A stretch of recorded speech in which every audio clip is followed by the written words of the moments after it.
buckshot.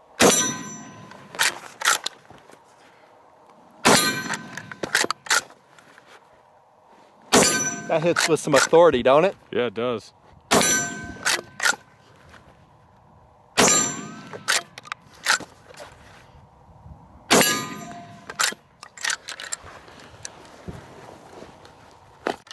Got 4 there. Okay. It is a great recreational shotgun. Maybe a home defense, but I wouldn't want to reload this under stress. No. There's a lot of sharp edges in there too. Yes, there is. What were they thinking ergonomically in the 1800s? I mean, really. I know. What a miss. See, but this is a cool thing about Century Arms. Where else are you going to get this gun for a price that you can afford? That's true. It's built well. You ain't. Nope. So kudos to them for keeping really cool designs like this alive. You ain't going to find anywhere else. If you found an original one, would you want to go shoot it? Right. No.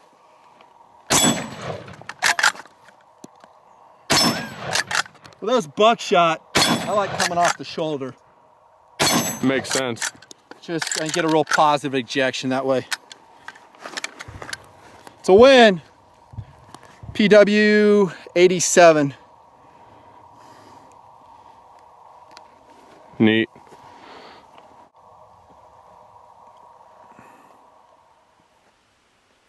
In a lot of ways, the review is all about this.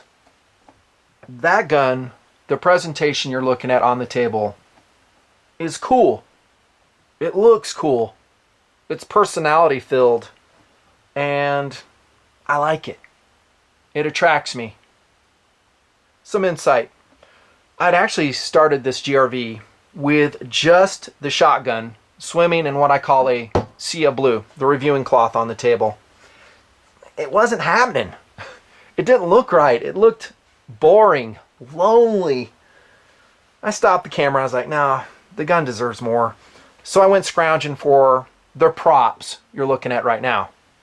I'm surprised how good it turned out, actually. It was just like thrown together at the last second. Ruger single 6 and a holster, gun belt, some TMP patches, shot shells, and this, which at the last second I'm going to integrate into this review. It's going to add depth and what I think will be interest. It's going to be a fun review, dudes. First things first, though. Coming probably as a bolt of lightning out of a clear blue sky, because a lot perceive me to be just a tactical channel, comes my review on the personality-filled Century Arms PW87. By way of its legacy and the gun that it copies, it is historic. Back at the noggin. Welcome to my review. Now, if you're new to TMP, you just found me through Google, welcome, glad to have you. Most of the viewers will be longtime subscribers to the project. They know how it goes here. But if you don't, Dude, that's it goes something like this. I'm going to give what I hope to be an entertaining and fun review. I could rip through the details in 5 to 10 minutes, be done. We all go our separate ways. Not really, I don't know, edified from the process. You're going to get more interesting, original discussions on philosophies of use. Yep. Going to give some background, some pop culture references. Stay tuned. Perhaps some competitive options. Takes time. If you're in a hurry, use a slider bar, dude. It's right there in your device. I hope you watch the whole thing, though. It's fun. Really fun. And yeah, you probably didn't see this review coming, did you, TMPers? Yeah, call it. No, I didn't. I can't believe you're reviewing that. Well, I am, and I actually sought this gun out for review. No one suggested it. I just liked it. Like I said at the outset, it's cool. It just interested me, and I wanted to find out if this gun, imported by Century Arms, can stack up, can deliver in both first kind of cool and second kind of cool. The review really will straddle both areas. And the fascinating part about this review is it's going to straddle the past and it's going to leap into the future. I wonder if you guys even know what I'm referencing right now. Probably not. What are you talking about, nothing? Well, we'll get there. Let's talk about some background first. What is this gun? You know, you guys that tune into this video are like, I don't even know what you're talking about. I've never seen that gun before in my life. Well, I think you have. We'll get into it in a distinct philosophy of use. But it is based on John Moses Browning's design, the So 1887 lever action before you lay it shotgun. in. Yeah, don't lay it flat initially. Black powder shotgun. Back when the shot shells used to be made of brass. And he put that gun together, and in a lot of ways, this gun follows that design. Now, later on, there were some upgrades made to the 1887 when it started shooting hang up smokeless right there powder. too long. Because the breech design wasn't strong enough, they had to strengthen it. He made a two-piece lever design, and that resulted in, I believe, the 1901 lever action shotgun, which was produced till about 1920. You just gotta When the pump action gun, basically the 1893, 1897s, replaced it. A more effective design, the pump action? Yeah, I would say so. I mean, if it weren't the case, why don't we have a ton of lever action shotguns out in the marketplace since that time? We don't. Because, you know, honestly, and first kind of cool that it's performance of the item. You know, what's faster, what's more ergonomic, what's easier for most people to operate. It's going to be a pump action shotgun. That's why they are successful in the marketplace and have been for, you know, well over 100 years. You know, that's that. Now, this is not the only version of the John Moses Browning design. I'm not the expert, but at one time, Norinco imported, I think around the 2004 time frame, the M1887. I think it was around $450 to $500. Probably more like $450. Had a 20-inch barrel. I heard a lot of complaints on its quality levels. Okay, so we may reference that. I think your Birdie, maybe Chiappa made one. I don't know anything about that. I know Cimarron makes one to this day. It is a copy also of the 1887 shotgun. I hear it's very high quality, as represented by its very high price, around $1,350. This one, since we're talking about value, is a lot less. Let's call it around $300. What? That's cheap, dude. Yeah, it is cheap. And I don't know if this will sell like my other Century Arms reviews I've done of late. C93, Zastava, M70s, you know, the TP9 pistol. Those basically sold out from the reviews. I don't know if this one will. I don't know how broad the interest is, but it's cool. And at $300, dude, it's an awesome recreational gun, which will take us right into philosophy of use. In my way of thinking, the PW87, as I'm going to call it, is primarily a recreational shotgun, a fun gun. So get your family, get your buddies, go out to the range, your wooded places, your desert places, if you're so lucky. By the way, clean up all your shells when you're done. Thank you very much. And perhaps for the first time in your life, try shooting with some level of proficiency a repeating lever action shotgun. Take it from me, it's fun. And it's challenging. If we were to talk about all the POUs we discuss in tabletop here in TMP, the one that has the most application, that is a reality for millions of people here in the United States, perhaps throughout the world, it's recreational philosophy of use. Because it's up to you. Hey, I'm going to go shoot my PW87 today. Have a blast. No pun intended. You can do that. When we talk about defensive, WROL, I hope you never have to do those. But recreating with a shotgun, with whatever gun I bring to the table, that is a very realistic and frequently accessed application for the gun. And back to becoming proficient.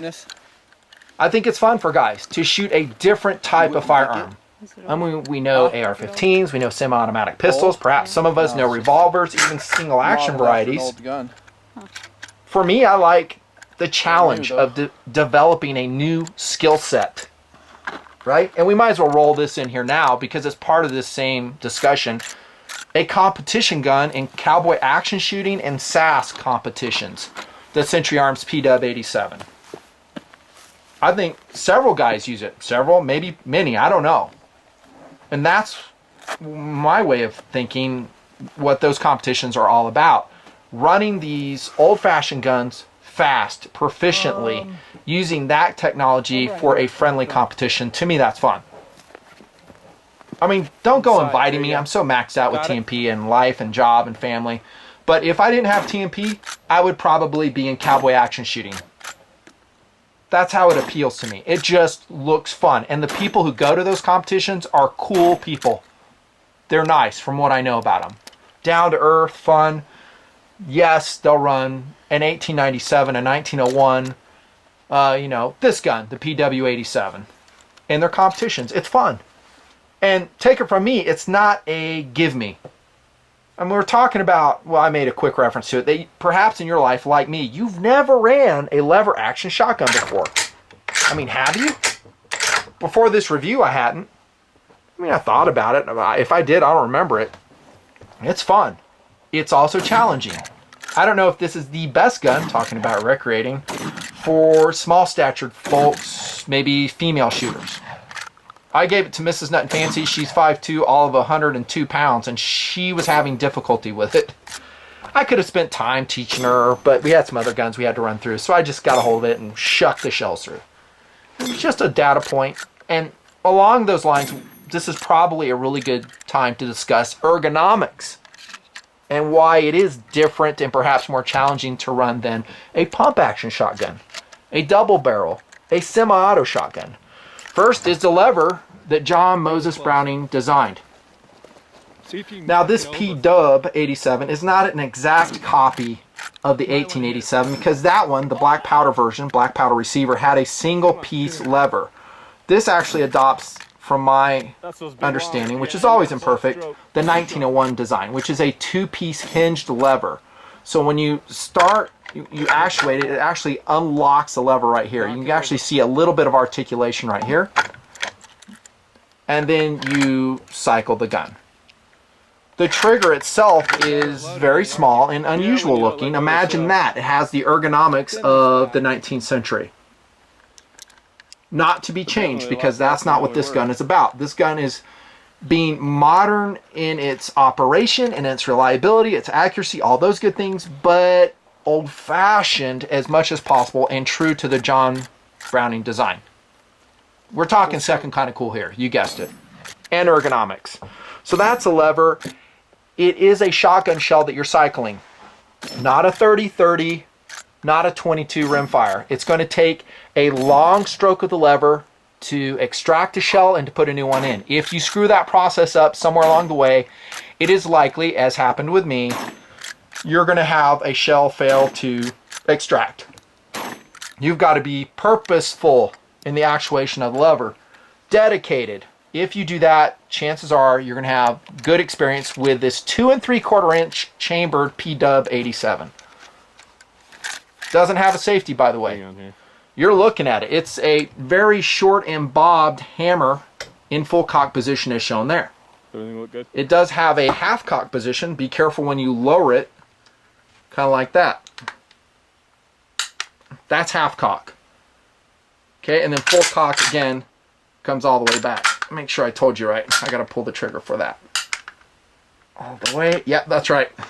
Okay, so visually you can't really tell the difference. So here comes half cock. Here comes full cock right there. Again, bobbed hammer. Be careful when you lower it. That's a safety. And hallelujah, I'm glad the protectionist did not get a hold of this Century Arms PW87 and say, hey, we need a safety on that. Kind of like the Marlin lever action designs. All right. I don't like it. It's fine. Shoot it. Just run it how it is. It'll be perfect. How about length of pull, stock, and other ergonomic considerations? First off, I think the stock is pretty cool looking. I'm pretty sure it's walnut. I could be off on that. It's dark stained. It looks fine. Metal to wood fit is good. There's no rattling in this example at all. The forearm is tight. It screws through the barrel and the magazine tube, as you can see, and goes in on the other side through steel inserts. Tight, simple design. Okay, the stock, we're talking length of pull, is kind of on the long side, it seems to me, which for me is fine. I'm 6'5" again. I mean 6'3". How did I just grow 2 inches? I don't know. So maybe again for small statured shooters, might be a little bit too big for them. I don't know. Slick butt pad, but you can take care of that. You can put a Packmeyer on there. It will be a gunsmithing job to get it on. I don't know if you'd want to spend the money on $300 to $350 shotgun. Don't know. It has a high bore axis, kind of like the original design does. So when you put your cheek on here, you're sighting through, the barrel seems higher than other designs to me. Big deal? Not really. To me, we're talking recreational. That's fun. It's different than the other shotguns I shoot. The sight is very simple. It is a grooved receiver channel and a gold bead. And I've always shot those pretty good. I'm talking bead sights on shotguns. They're simple. They don't break. This is a recreational shotgun. For most people, that'll be more than adequate. And in our shooting, it worked fine. Oh, by the way, I did not do any patterning of the shotgun, which would be refreshing. I don't even have to bring that to the table. I don't know, just wasn't interested. Modified choke on this barrel, by the way, since we're here looking at the barrel. 20-inch barrel, which I think is a good balance for the gun's intended purpose. Bluing on the gun is okay. It's Chinese bluing. It's nothing special. Definitely not high polish, but consider the price point. You know, you might, if you really want this example, you know, a higher quality example, go with a Cimarron at, you know, nearly $1,400. You always get what you pay for. Well, not always. Usually you do. Sometimes you get these really smoking deals. Century Arms does them. Get them while they're there. Ergonomics. Slick foregrip. You know, we talked about how to attach, but there's really no checkering on the gun. Price point, that's to be expected. And also, it follows the lines of the original. I don't know if the original had checkering either. So I think the big takeaway from the ergonomic discussion is the actuation of the lever. It takes commitment, and I didn't mention this, I will now, the trigger. Now imagine that, the trigger's not match quality. How could it be, man? It's mimicking the 1887, 1901 designs, right? I don't even know what it pulls at. We'll try right now, though. I can't get it all on the table. Well, that's not too bad. 7 pounds. With a lot of take up and a lot of creep. The shotgun. So, lever takes some getting used to. Bobbed hammer.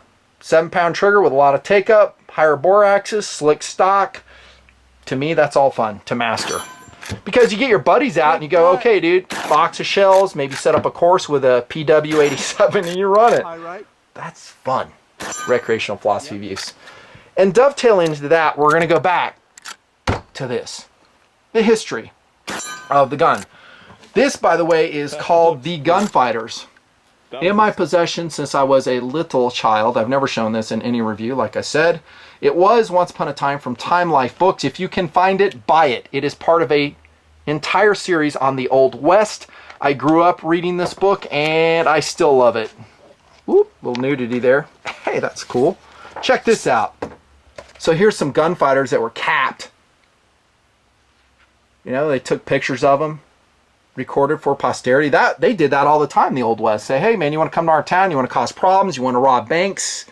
The townspeople and the sheriff deputies are going to kill you, and they would publicize that. So I didn't really want to show you that. And there's a whole bunch of interesting stories and people in here you can read about. And then they talk about their weapons of choice, which is insightful.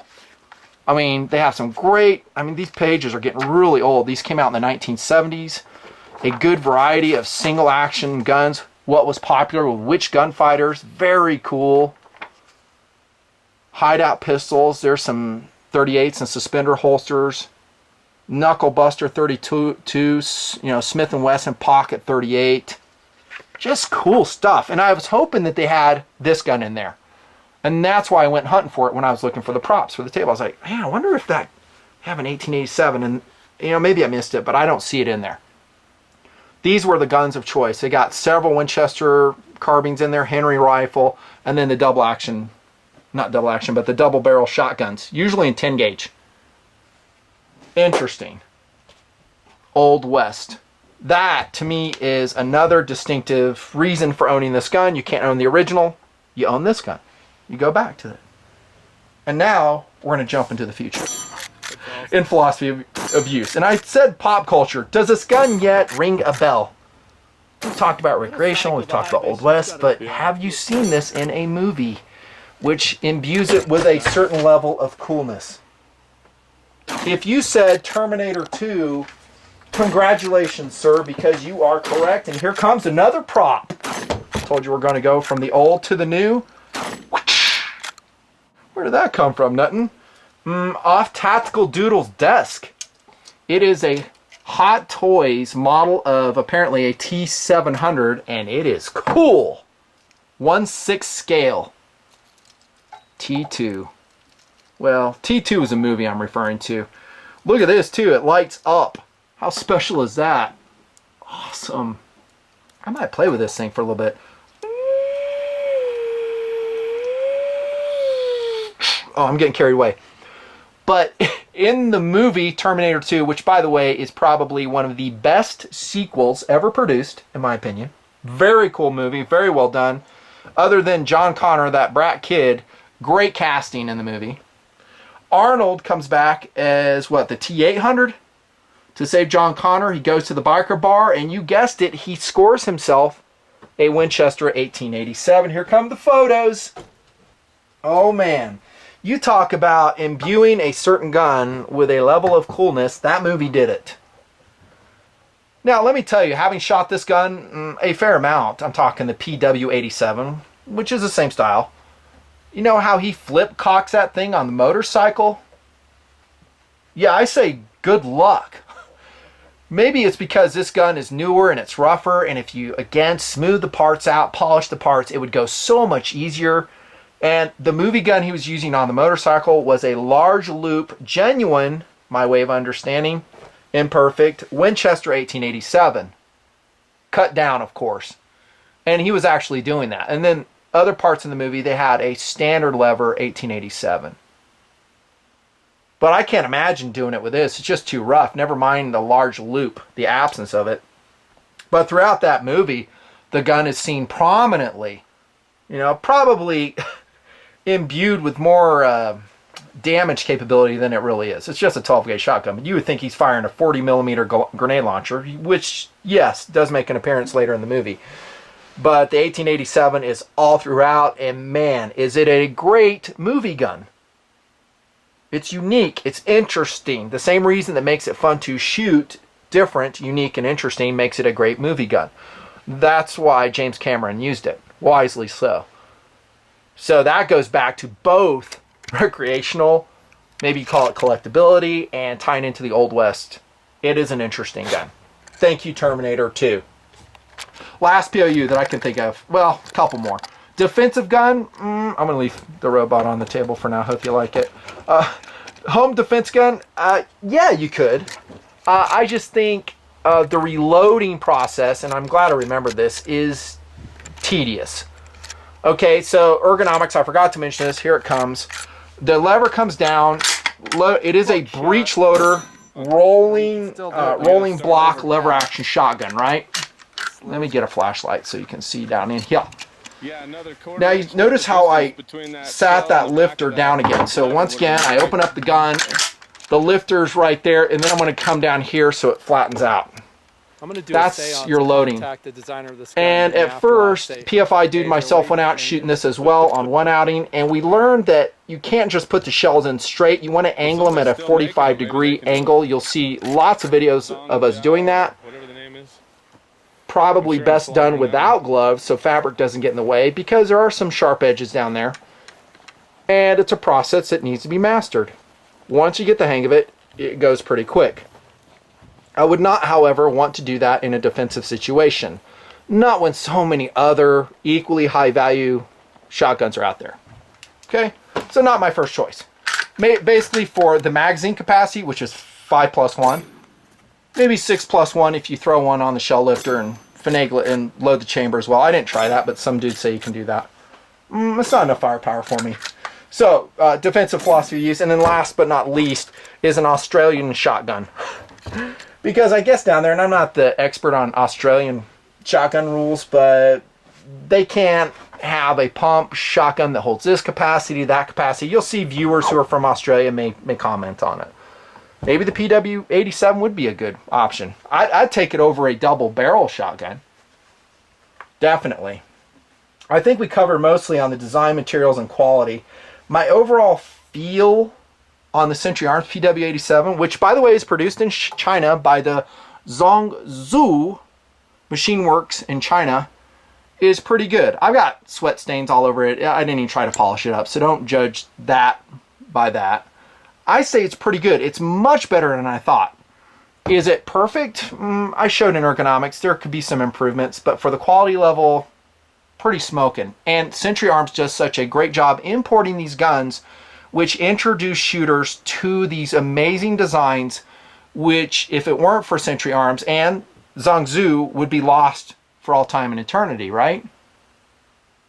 You know, but one of the things is, well, I left it this way. You can see the receiver screw backing out. You know, that needs to be Loctited, degreased and Loctited. I shot buckshot out of this, like a fair amount. It was stout, I'm not going to lie. I mean, no recoil pad, the angle of the barrel to stock ratio, it'll rock your world.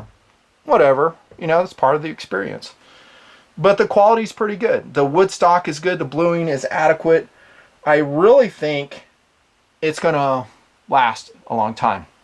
It's not the lightest thing around, but it's not the heaviest either. It's 7 pounds, 12 ounces, empty, of course. And to me, that's, you know, part of the program. I like how they went with a shorter barrel, 20 inch. Would I like it down to here better? Absolutely. But we could make it a 16 inch barrel, right? That would be legal, 16 and a quarter, just to be sure. That would be more exciting to me. It would be cooler. If you want to cut it down and make an SBR out of it, like the Arnold Schwarzenegger version in T2, that would be sick, man. It'd be a great collectible gun in that situation. Reliability and durability, pretty good. I mean, I've got some high brass on the table here. We cycled plenty of that through. Low brass, a lot of buckshot, few slugs. There were a few hang-ups. You know, is it caused by me not actuating, or, you know, PFI dude not actuating the lever properly? I don't know. I do know that when we threw that lever with authority, the problems went away. I do understand that the original Browning 1887 1901 was kind of finicky as to the shell length and as to the cartridge or the shotgun shell casing type. Does this inherit it? I would say that my reliability was pretty excellent. That was a in fun testing gun. this gun. I got Accuracy, two more. NA, didn't test it. So sorry. Field strip. I didn't really test that, nor am I going It is to. a Here's the great- manual, by the way. Pretty skosh. It's simple, man. There's it's only like 5 pages, and they don't really talk about much. Like, it could be a lot better, actually. Like, field stripping, for instance. You could probably find some information out of it. Accessories. How about none? There's no accessories you need. Maybe the butt pad, I talked about that. Would you outfit another sight on it? I wouldn't. It's a fun gun. But for $300, $330, dude, that's in the ballpark, man. It is a cool gun. Cool gun. Great gift item, I guess, if you want. But again, like I said, I think the real virtue of the Century Arms PW87 is recreational. It's fun. Perhaps cowboy action shooting, SAS competition. To master a lever action shotgun is just, pun intended, a blast. It's fun. It's different. Reloading is a challenge. And once you master that, it feels good. And it's worthwhile. So it transcends the past, right? And goes into the future. T2 style. That's a Nut and Fancy review. Recommended, this gun. See you later.